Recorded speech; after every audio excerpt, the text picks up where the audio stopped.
Now, if you've ever been driving and you've seen someone on the street corner that looks to be in mental distress, and you think, well, is this a 911 call? That's where Portland Street Response comes in. It's that moment where you're questioning, is this important enough for 911?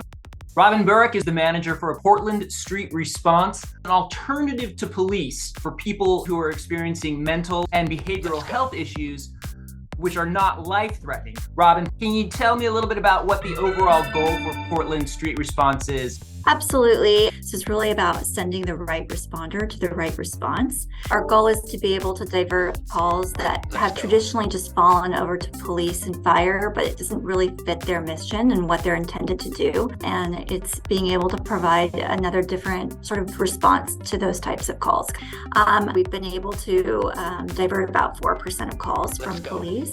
We're talking, that's hundreds of calls, thousands of calls? We've responded to, I think now it's about 9,000 calls altogether in our 2 years of operations. 3 categories of calls fall within Portland Street Response's purview: mental health, substance use, intoxication, and then general welfare checks, where you pass by someone and they don't look well and you're not even sure if they're conscious or not.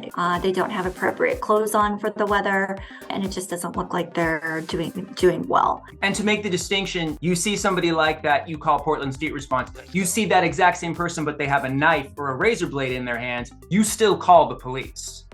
Yes, and the dispatchers will triage. So they're always asking, do you see a weapon present? Is there any criminal activity that's happening? So it isn't even a separate phone number that a Portland resident has to have. You just call 911 and say, this is what I'm seeing. The dispatcher will help make the distinction between can Portland Response handle it or the police, correct? You don't even have to worry about it. Just call 911. They'll figure out who the right one is.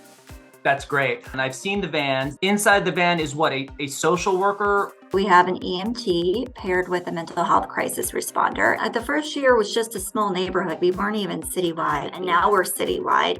We went literally from 7 people to 58 people in a matter of about 8 months. I've seen some of the footage of the inside of the Portland Street Response vans, and you have got those things maxed out. I really loved this, and it's indicative of how thoughtful Portland Street Response is. Food for the pets. Anybody who might be suspicious, a person on the streets sees you coming, but then sees, hey, we've also brought stuff for your little dog. You know, do they need anything? And I have to imagine that maybe opens up communication.